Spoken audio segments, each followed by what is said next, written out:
Salawat serta salam tak lupa pula kita haturkan kepada junjungan kita Nabi besar Nabi Muhammad SAW beserta keluarga dan para sahabatnya. Yang terhormat Bupati Trenggalek, dengan hormat saya sebutkan namanya, Bapak Muhammad Nur Arifin selaku narasumber pada dialog kali ini. Yang terhormat Sekjen Formosa, dengan hormat saya sebutkan namanya, Kakanda Rafiq SE. Yang terhormat Ketua Umum DPP Formosa, dengan hormat saya sebutkan namanya, Kanda Muhammad Apriawan Repajori SM, selaku moderator pada dialog kali ini. Dan yang saya hormati seluruh peserta yang berkesempatan ikut dalam web seminar ini. Selamat datang peserta webinar nasional Forum Pemuda Ekonomi Bangsa Volume 2 dengan tema Membangun Peradaban Baru Ekonomi Bangsa di Era Tatanan Normal Baru. Adapun susunan acara pada kegiatan kali ini, yang pertama pembukaan atau yang sedang berlangsung, yang kedua menyanyikan lagu Indonesia Raya, yang ketiga sambutan oleh Sekjen Formosa, yang keempat dialog, dan yang terakhir foto bersama. Baiklah, kita beralih ke agenda selanjutnya, yaitu menyanyikan lagu Indonesia Raya.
Di-unmute dulu. Baiklah, kita beralih ke agenda selanjutnya, yaitu sambutan oleh Sekjen Formosa, sekaligus membuka kegiatan secara resmi. Kepada Kakanda Rafiq SE, dipersilahkan. Assalamualaikum warahmatullahi wabarakatuh. Ya, kiranya rekan-rekan sekalian bisa menampilkan wajah teman-teman di balik layar. Baik, terima kasih. Alhamdulillahirrabbilalamin. Salatu wassalamu ala asrafil anbiya'i wal mursalin wa ala alihi wassamin amma ba'd. Tentunya tiada kata yang pernah diucap lebih awal selain ucapan syukur kepada Nabi Subhanahu wa Ta'ala dan kepada Nabi Muhammad kita bersalawat. Baik, terima kasih rekan-rekan sekalian yang telah hadir mengikuti webinar yang kesekian kalinya dari Forum Pemuda Ekonomi Bangsa.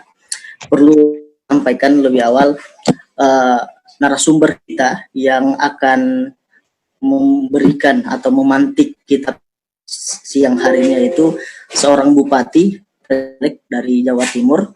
Dia merupakan bupati termuda, usia ke-25 tahun.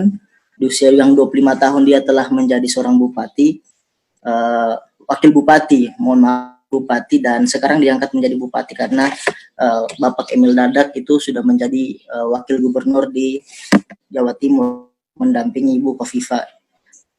Nah, pada siang hari ini saya tidak akan menyampaikan banyak hal, tentunya penuh harapan yang besar teman-teman bisa mengikut sertakan diri sampai akhir dalam kegiatan kita. Adapun kurangnya persiapan dari kami selaku penyelenggara kegiatan mohon dimaafkan karena memang tentunya dalam kondisi seperti ini banyak hal yang terbatas begitu.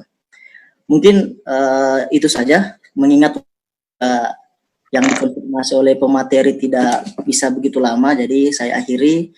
Wallahu musta'an. Assalamualaikum warahmatullahi wabarakatuh. Saya kembalikan ke MC.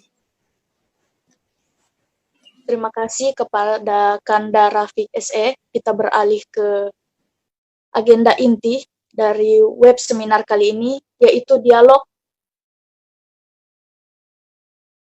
Formosa, Ekonomi Bangsa Volume 2 dengan tema Membangun Peradaban Baru Ekonomi Bangsa di Era Tatanan Normal Baru, yang akan dimoderatori oleh Ketua Umum DPP Formosa, Kanda Muhammad Apriawan Repajori SM. Kepada moderator, waktu dan tempat saya persilahkan. Baik, terima kasih kepada Indah.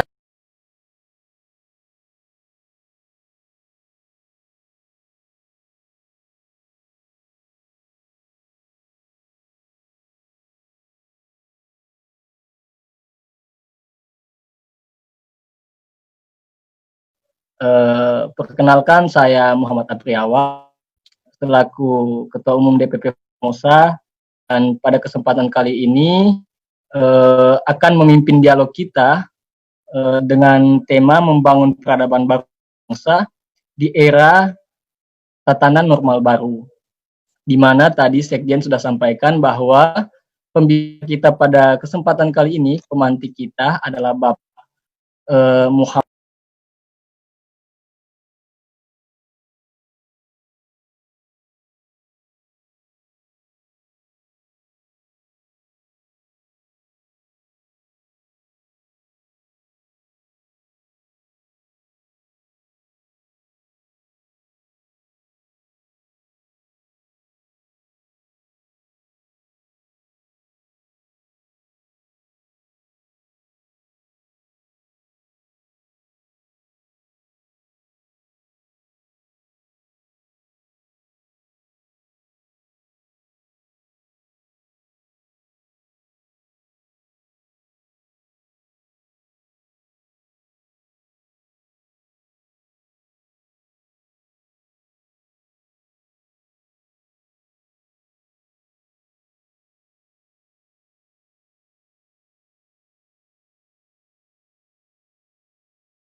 potensi wisatanya dan lain sebagainya lebih unggul daripada kita, tapi sekarang orang akan mempertimbangkan hal yang berbeda. Tidak lagi hanya keindahan alam yang dipertimbangkan, tetapi yang dipertimbangkan adalah mana daerah yang dengan potensi resiko penularan rendah kemudian terkendali. Nah, kita lihat kalau Bang Apriawan sama teman-teman mungkin lihat di Jatim Prof, di Instagramnya Pemprov Jatim, itu Banyuwangi sekarang zonanya masih oranye. Kemudian Malang, Surabaya Raya masih merah.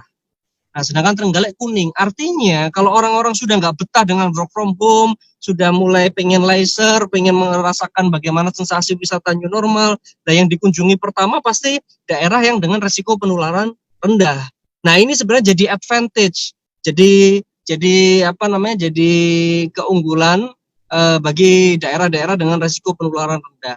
Dan ini yang harus terus kita persiapkan, kita prakondisikan, dan nanti tahapannya kita lakukan bertahap, sehingga pertama acara-acara kenegaraan, acara-acara kedinasan bisa diselenggarakan di tempat-tempat wisata. Kemudian kita terima dulu wisatawan lokal, baru kemudian wisatawan luar kabupaten ataupun luar negeri dengan mekanisme on-demand tourism. Jadi kita berbasis pesanan.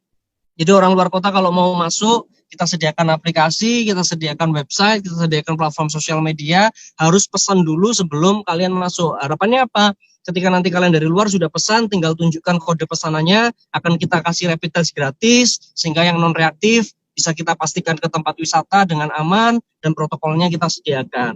Nah, itu beberapa hal. Jadi, apa yang didapatkan oleh Kabupaten Trenggalek itu karena pola pikir kita bahwa urusan corona ini bukan cuma urusannya pemerintah, itu dulu. Jadi saya memposisikan diri sama dengan masyarakat yang saat ini berjuang seperti zamannya dulu penjajahan, ya kita berjuangnya bersama-sama. Belum ada angkatan bersenjata, belum ada ABRI, tapi semua nggak punya bedil, tapi ngangkatnya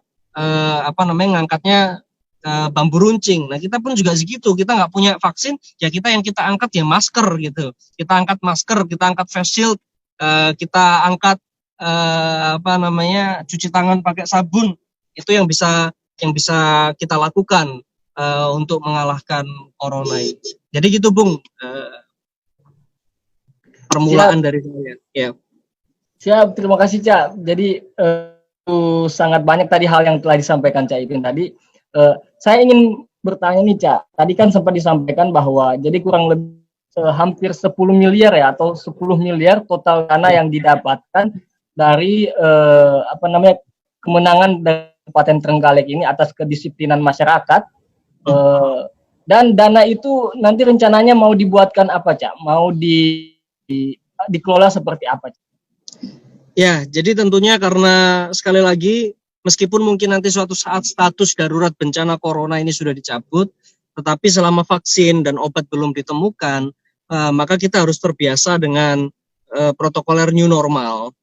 Nah, maka dana yang kita dapatkan nanti akan kita kembalikan ke para pelaku wisata, para UMKM, kemudian jasa restoran.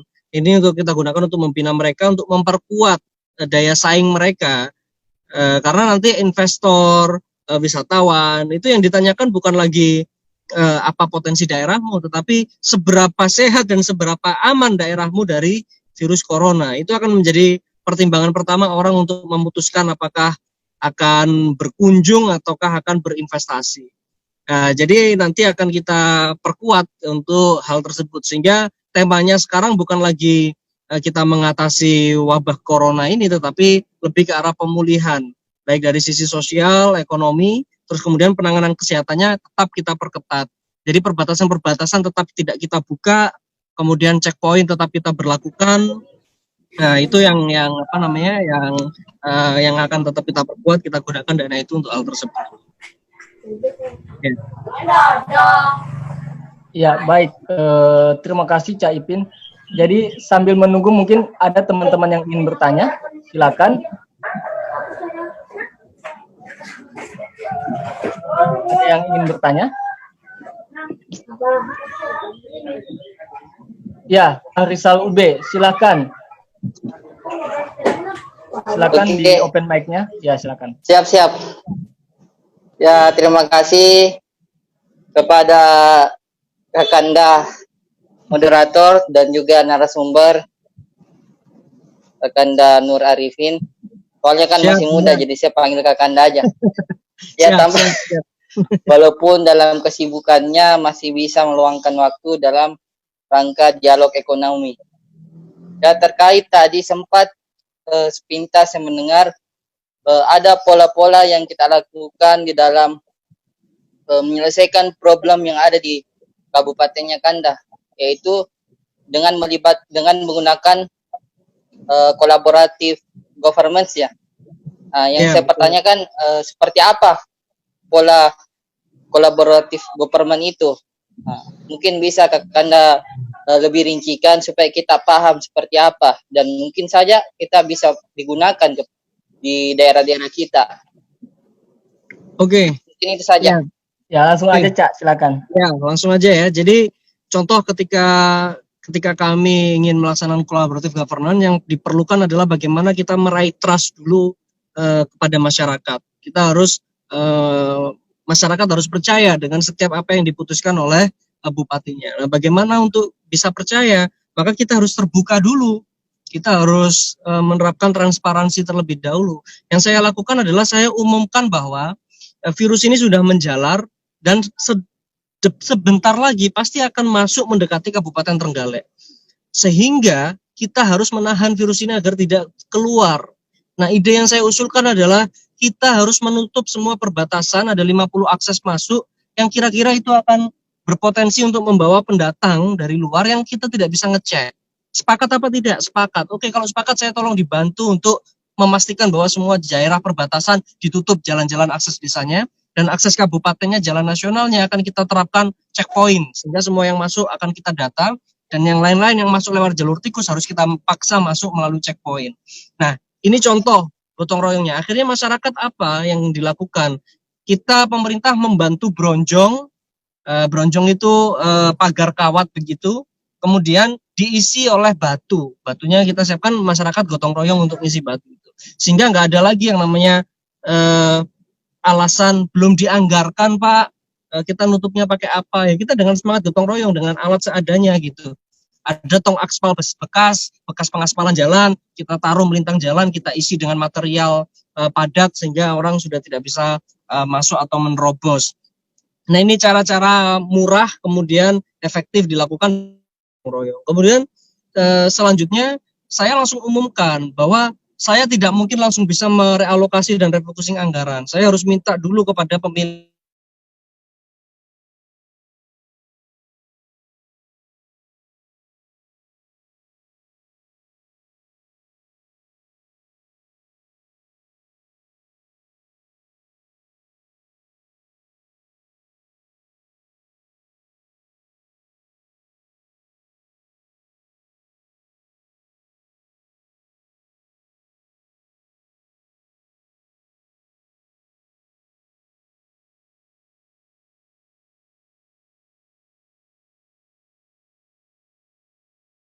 sekolah-sekolah, ketika sekolah Pak Presiden menyatakan bahwa sekolah di rumah, mereka nggak bisa dapat kerjaan. Nah, itu yang kita tanggulangi. Sehingga di Kabupaten Trenggalek kemudian trust-nya muncul. Jadi kita katakan kalau kita punya duit ya kita punya duit, kita katakan kalau belum punya duit ya kita katakan kita harus cari duit dulu. Nah, daripada kita gunakan APBD belum jelas realokasi refocusingnya, kemudian nanti salah juknisnya, malah niatnya kita bantu malah kita ditangkap atau kita diperiksa. Nah, ini cara-cara komunikasi. Terus kemudian kepada desa mengatakan bahwa saya kalau harus untuk nangani COVID dana saya kurang. Terus kemudian dana desa ada koreksi dari Kementerian Keuangan. Nah, bagaimana caranya? Ya kita membangun kesadaran. Oke, tolong desa gotong royong, kami bantunya. Saya akan menambahi alokasi dana desa yang dari kabupaten sehingga nanti platform anggaran yang dimiliki desa itu cukup untuk mengcover itu semua. Tapi mohon maaf, proposal-proposal desa yang masuk ke kabupaten nggak bisa kita tunaikan karena kita ada kopi 500 miliar di anggaran kita, terus kita harus sisihkan untuk COVID. Nah, kalau selama desa bisa mengerti, akhirnya desa di situ ada gotong royong. Sampai desa-desa kemudian membuat di desanya masing-masing itu unit pengumpul zakat. Kemudian desa-desa yang punya BUMDes, hasil keuntungannya disisihkan CSR-nya untuk penanganan COVID. Nah, ini yang yang saya rasakan menjadi kunci, sehingga tidak semata-mata menitik beratkan atau berharap kepada APBD, tapi masyarakat di sekitar di satu inovatif dengan pembiayaan inovatif bisa memastikan APD tercukupi, kemudian program-program disinfeksi, kegiatan satgas, pembatasan akses masuk, kemudian ekonomi, ini semua bisa berjalan dengan baik. Ya, mungkin itu. Siap, Cak. Ya. Sangat menginspirasi sekali. Tadi saya untuk mendapatkan kepercayaan kita harus terbuka atau jujur kepada masyarakat kita, tidak ada yang ditutup-tutupi. Pemerintahan yang transparan itu atau trust dari pemerintah itu bisa menumbuhkan kepercayaan kepada masyarakat kita. Masyarakat mau mendengarkan apa yang dikatakan oleh pemimpinnya. Begitu, Cak, ya? Iya, betul. Ya, baik, Cak. Mungkin buka lagi pertanyaan, Cak. Satu atau dua orang lagi. Iya, boleh. Ya. Oke, teman-teman, silakan. Iya, Tafandi Jaya, silakan. Perkenalkan nama dan asal dari mana. Baik, terima kasih atas kesempatannya, Kak Moderator. Perkenalkan, nama saya Muhammad Afandi Jaya, asal dari Palu, Sulawesi Tengah. Mohon izin Bapak Bupati untuk memanggil Kanda juga karena umur mungkin tidak terlalu jauh. Ya. Mencoba menanggapi, tadi saya menggarisbawahi tentang membangun kepercayaan yang dijelaskan oleh Pak Kanda tadi, di mana itu sangat erat kaitannya dengan bagaimana kita memanajemen perubahan dalam hal menghadapi new normal ini. Nah, dari pemerintah sendiri, itu kan tadi terkait penanganan ketika corona masuk, dan pertanyaan saya bagaimana pemerintah dalam hal ini manajemen perubahan agar segala perubahan yang akan kita hadapi dalam menghadapi new normal ini bisa diterima dengan baik oleh masyarakat. Khususnya pada aspek ekonomi misal, karena kan kita tahu bersama di new normal ini banyak perubahan-perubahan yang terjadi. Nah, biasanya dari aspek ekonomi itu sangat sensitif. Nah, itu yang perlu kita ketahui bersama, bagaimana dari pemerintah dalam hal ini Bapak Bupati Trenggalek untuk menghadapi hal tersebut. Terima kasih, Pak Moderator. Ya. Terima kasih. Jadi pertama kita beri masyarakat bahwa ekonomi tidak berarti apa-apa ketika kemudian kesehatan kita terabaikan. Contoh, Anda tulang punggung keluarga, kemudian Anda memaksakan untuk beraktivitas sebelumnya tanpa mengindahkan protokol kesehatan. Kemudian ketika Anda positif, Anda masuk rumah sakit dan sebagainya, kan juga ekonomi yang jenengan perjuangan atau yang Anda perjuangkan kan tidak berarti apa-apa. Nah, itu pemahaman itu yang kita berikan kepada masyarakat. Kemudian kedua, kalau memang ada yang harus masuk ke ruang isolasi atau kita karantina terbatas, memang pemerintah hadir, seluruh biaya kebutuhan hidupnya kita cukupi, kemudian bahkan kalau mereka punya ternak, pakan ternaknya dan segala kebutuhannya juga kita cukupi, sehingga punya trust mereka bahwa katakanlah pemudik atau orang yang kerja dari luar kota harus mengisolasi diri, kita pastikan semuanya bisa disiplin untuk mengisolasi diri, sehingga tidak ada yang kemudian nekat untuk melaksanakan kegiatan aktivitas ekonomi yang membahayakan tidak hanya jiwanya sendiri tapi juga orang lain. Nah, pemerintah hadir di situ untuk jaring pengaman sosialnya. Kemudian untuk pemulihan secara ekonomi, sekali lagi kita sudah membuat beberapa SOP, percontohan bagaimana pasar new normal, kita buat percontohan pelayanan publik yang new normal, kita buat percontohan pariwisata, destinasi wisata yang new normal, bahkan sebentar lagi kita akan bikin percontohan SOP hajatan atau resepsi atau event, baik itu pernikahan, konser musik, tapi yang new normal itu yang seperti apa. Nah, ini kita diskusi dengan semua stakeholder, sehingga Sehingga nanti ketika kita berdiskusi dengan stakeholder, yang menyampaikan nanti bukan lagi bupati dalam bentuk surat edaran atau apa, tetapi itu akan menjadi cerita dari mulut ke mulut bahwa begini loh saya menerapkan new normal. Jadi antara mereka sendiri, dan nanti pemerintah hanya tinggal memberikan sertifikasi. Saya akan sertifikasi restoran yang sudah new normal, saya akan sertifikasi hotel yang new normal. Sehingga pesannya saya sebagai pemerintah nanti saya hanya akan mengatakan bahwa tolong semua konsumen berhati-hati lagi, kalau ke pasar ya datanglah ke pasar yang new normal, kalau ke hotel ya datanglah ke hotel yang new normal. Jadi jangan sembarangan. Otomatis kan nanti ekonomi akan mengarah kepada mereka yang sesuai protokol. Yang tidak sesuai protokol mau nggak mau pasti akan ditinggalkan oleh konsumen. Nah, maka kalau agar tidak ingin ditinggal oleh konsumen, ya pasti nanti mereka akan memenuhi standar protokol new normal itu. Nah, tahapan-tahapan itu memang harus bertahap. Kemudian juga harus kita pisah juga terkait dengan sektor.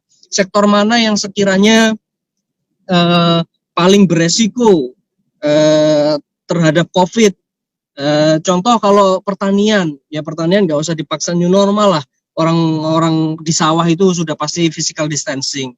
Tetapi yang bekerja di sisi indoor dan sebagainya harus menerapkan protokol.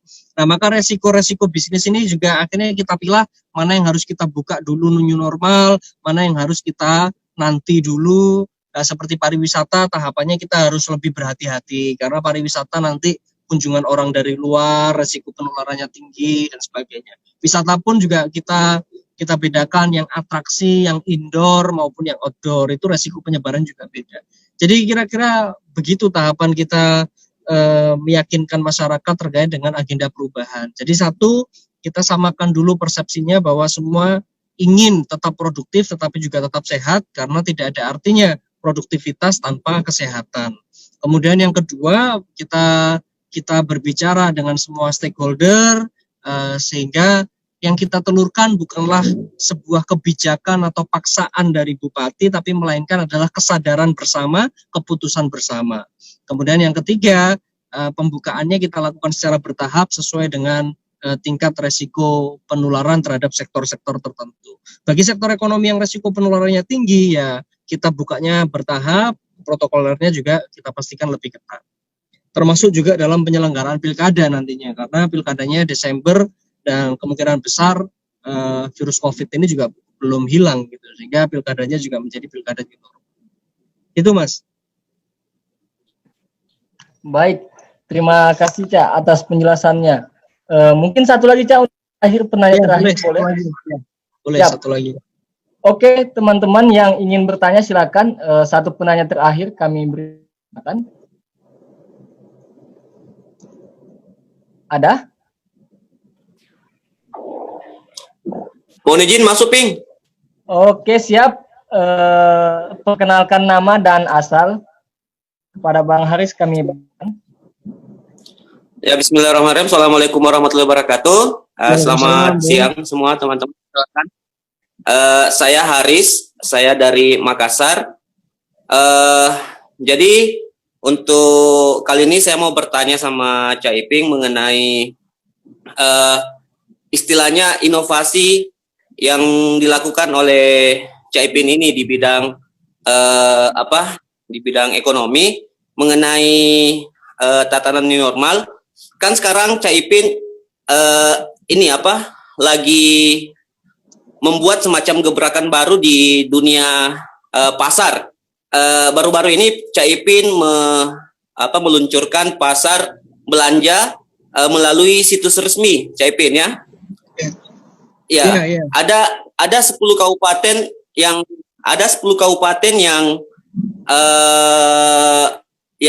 pasarnya 10 pasar yang di Kabupaten Trenggalek ini menerapkan belanja situs melalui situs. Nah, seperti apa koordinasi yang dilakukan oleh Cak Iping untuk memberikan edukasi kepada masyarakat bahwa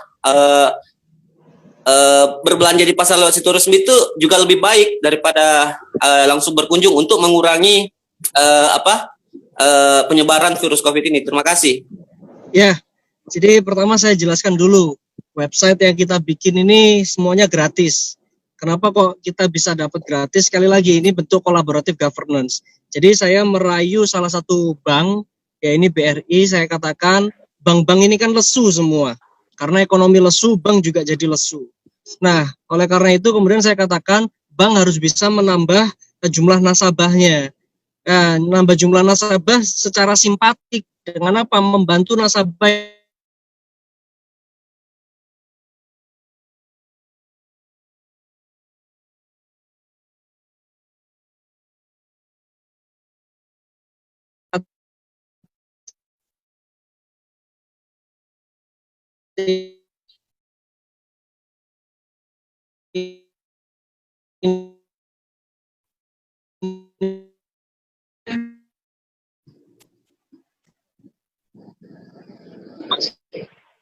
digunakan untuk membuat website. Itu satu. Kedua, sudah kita punya keberuntungan bahwa ada startup lokal ojek online yang dibuat oleh teman-teman di Trenggalek. Jadi kalau kita lihat berita di luar bahwa ojek online terdampak, pendapatannya menurun, tapi kalau di Trenggalek tidak. Karena sejak awal ojek online kita libatkan, startup lokal ini kita libatkan untuk kemudian mendorong pelaksanaan new normal. Contoh, saya membagi masker gratis, tapi silahkan didapatkan melalui ojek online, tinggal ganti ongkos kirimnya. Otomatis ojek online yang selama ini nganggur, akhirnya nganterin masker, dia dapat ongkos kirim. Nah ini kan program pemerintah memang membagi masker gratis untuk masyarakat. Tapi kalau yang bupati turun bagi masker, malah nanti nggak physical distancing, malah rebut-rebutan, malah kontraproduktif. Nah, terus kemudian tidak menimbulkan multiplier effect. Tapi ketika saya titipkan ke ojek online, kemudian masyarakat yang pengen tidak perlu beli tapi hanya bayar ongkos kirim, otomatis ojek online-nya jadi hidup. Dan kemudian yang download aplikasi ojek online tersebut itu naik 600% dari yang sebelumnya. Naik 600%. Omsetnya naik 3 kali lipat dari hari-hari biasa. Nah, jadi corona ini malah bawa rezeki buat mereka. Karena yang selama ini belum tahu aplikasinya, belum belanja di situ, mitranya belum banyak, masih kalah dengan Grab, sekarang malah naik karena saya melibatkan mereka. Nah, termasuk di dalam pasar Trenggalek ini. Nah, kalau Anda beli di Grab ataupun lewat Gojek, ke pasar tradisional pasti nggak bisa. Tapi dengan ojek online yang sudah kita sesuaikan ini, kalian bisa saya pesan ikan laut, kemudian sayur kangkung, sekian ikat, kemudian bumbu dapur, sekian ribu, itu bisa kemudian dinegosiasikan sehingga ojek online-nya yang belanja ke pasar kemudian diantar sampai ke rumah. Nah, ini yang menjadi salah satu terobosan, dan sehingga masyarakat pun juga bisa tetap produktif, tetapi mengurangi bertemu, tetap menjaga jarak, sehingga kebutuhan ekonominya, kebutuhan dapurnya tetap tercukupi, tetapi resiko penularannya bisa kita tekan. Nah, itu mungkin yang bisa kita jelaskan. Jadi inovasinya mulai dari awal pembentukan website dan aplikasi ini sudah pemerintah sudah menggunakan strategi kolaboratif, sehingga kita temukan antara kepentingan bank yang lagi lesu, kemudian pasar yang lagi lesu, ojek online yang kemudian juga di beberapa tempat lesu, kemudian konsumen yang khawatir. Jadi ini proses yang namanya, kalau di dalam inovasi itu ada namanya ideation atau pembuatan ide. Nah, pembuatan ide ini kita harus menemukan kebutuhan antar stakeholder, ini harus kita pertemukan. Jadi antaranya pedagang, pembeli, kemudian ojek, kemudian bank, itu semua punya kepentingan yang sama. Intinya apa? Rezekinya harus tambah, kebutuhannya harus tercukupi. Maka kemudian muncullah salah satu platform. Nah, kepentingannya pemerintah apa? Penyakitnya harus bisa ditekan. Nah, ini semua kita satukan dalam salah satu platform namanya pasartrenggalek.com. Jadi itu teman-teman sekalian. Jadi bukan sekedar mengonlinekan sesuatu, tetapi sebenarnya membuat ruang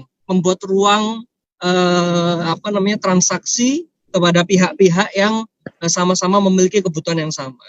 Nah, kegagalan dari startup yang lain adalah kadang-kadang hanya berfokus membuat aplikasi tanpa memikirkan siapa stakeholder yang akan dilayani. Nah, kita berpikirnya adalah bagaimana kita antar stakeholder ini bisa saling untung. Kemudian bagaimana platformnya yang dulunya adalah secara offline, ini kita geser ke online.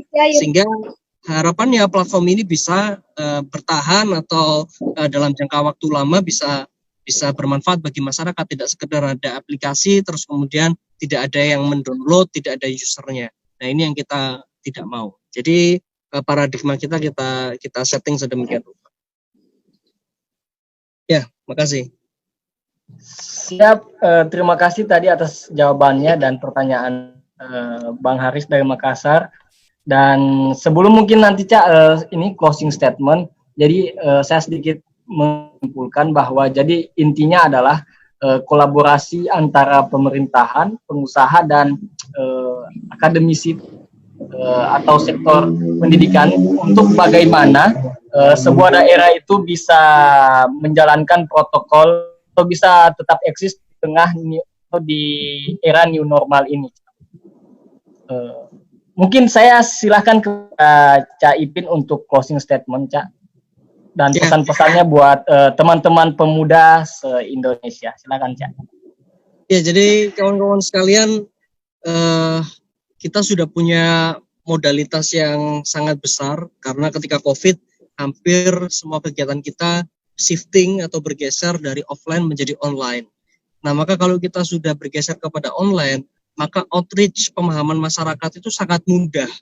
Bayangkan dulu zaman kita mendeklarasikan, memproklamirkan kemerdekaan, itu kita harus dari mulut ke mulut, dari radio ke radio, itu butuh waktu. Tapi sekarang sebenarnya ini kesempatan kita untuk menyadarkan kepada masyarakat bahwa new normal itu bukan berarti sudah kembali normal, tetapi kita menggunakan pendekatan normal yang baru. Kalau dulu di zaman primitif nggak pakai baju itu sesuatu yang biasa, tapi sekarang di era peradaban kita harus pakai baju. Lah, sesederhana itu mengedukasi orang memakai masker itu juga menjadi bentuk peradaban baru. Jadi kalau sekarang ada kok anak nongkrong nggak pakai masker, ya bisa dikatain aja. Itu sama kayak lu orang keluar rumah nggak pakai baju gitu aja. Ya, jadi lu nggak beradab, kira-kira gitulah. Lu masih primitif. Nah, itu harus dijelasin karena apa? Survei membuktikan bahwa anak yang nongkrong 87% tidak memakai masker dan hampir 90% tidak menerapkan physical distancing. Ini survei yang dilakukan oleh beberapa lembaga pendidikan tinggi. Nah, dari survei ini sebenarnya bisa kita terjemahkan bahwa anak muda punya peranan penting. Jadi kalau Anda semua ingin Indonesia sukses menghadapi pandemi COVID-19 ini, maka yang paling berperan penting anak mudanya. Kalau anak mudanya bisa membawa lifestyle atau membawa gaya hidup new normal ini menjadi sesuatu hal yang keren, tampak keren, jadi itu keren. Kalau dulu orang pakai celana jeans belel itu keren, sekarang nggak peduli jeans lu belel atau jeans lu nggak belel, tapi kalau nggak pakai masker tetap lu nggak keren gitu. Jadi anak muda harus bisa mendorong bahwa lifestyle new normal ini menjadi sesuatu keharusan.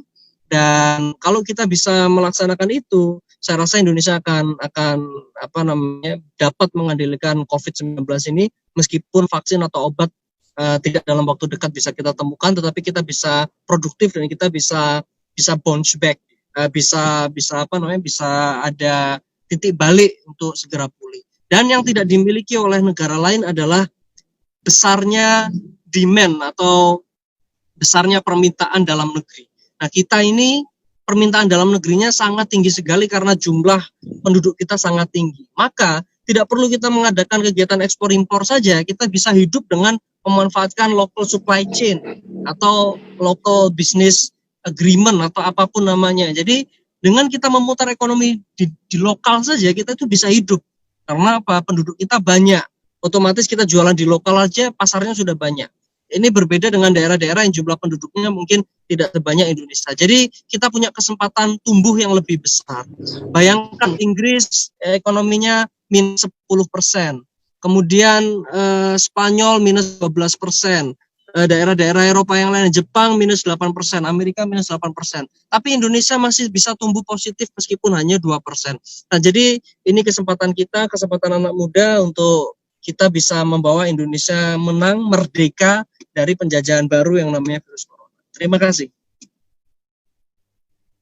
Ya, terima kasih Cak atas waktunya dan penjelasannya begitu banyak insight baru kami dapatkan terkait bagaimana strategi tadi dalam menghadapi tatanan kehidupan baru atau new normal ini, yang mana mungkin ini bisa jadi satu bahan untuk teman-teman semuanya di masyarakat mungkin bisa melaksanakan dialog dengan pemerintahnya masing-masing dan memberikan seperti oleh tadi.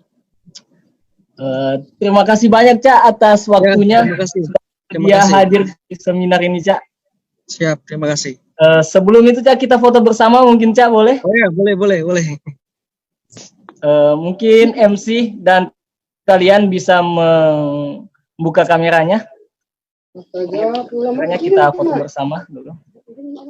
Oke, terima kasih moderator. Diharapkan kepada seluruh partisipan untuk membuka tampilan videonya dan memberikan senyum terbaiknya. Di aba-aba MC. Iya. Oke. Satu. Host siap-siap. 1, 2, 3. Oke, terima kasih semuanya. Oke, terima kasih. Terima kasih Cak atas waktunya. Terkhusus yang terhormat ada Bapak Bupati Trenggalek, Bapak Muhammad Nur Arifin selaku narasumber kita pada kali ini, dan kepada Ketua Umum DPP Formosa Kanda Muhammad Apriawan Repajori SM selaku moderator. Saya Indah selaku Master of Ceremony undur diri. Terima kasih atas partisipasinya dalam web seminar kali ini. Semoga bermanfaat untuk semuanya. Mohon maaf bila ada salah kata. Salam kemakmuran. Salam kemakmuran. Terima kasih. Terima kasih teman-teman. Terima kasih. Ayo, kakak. Ayo.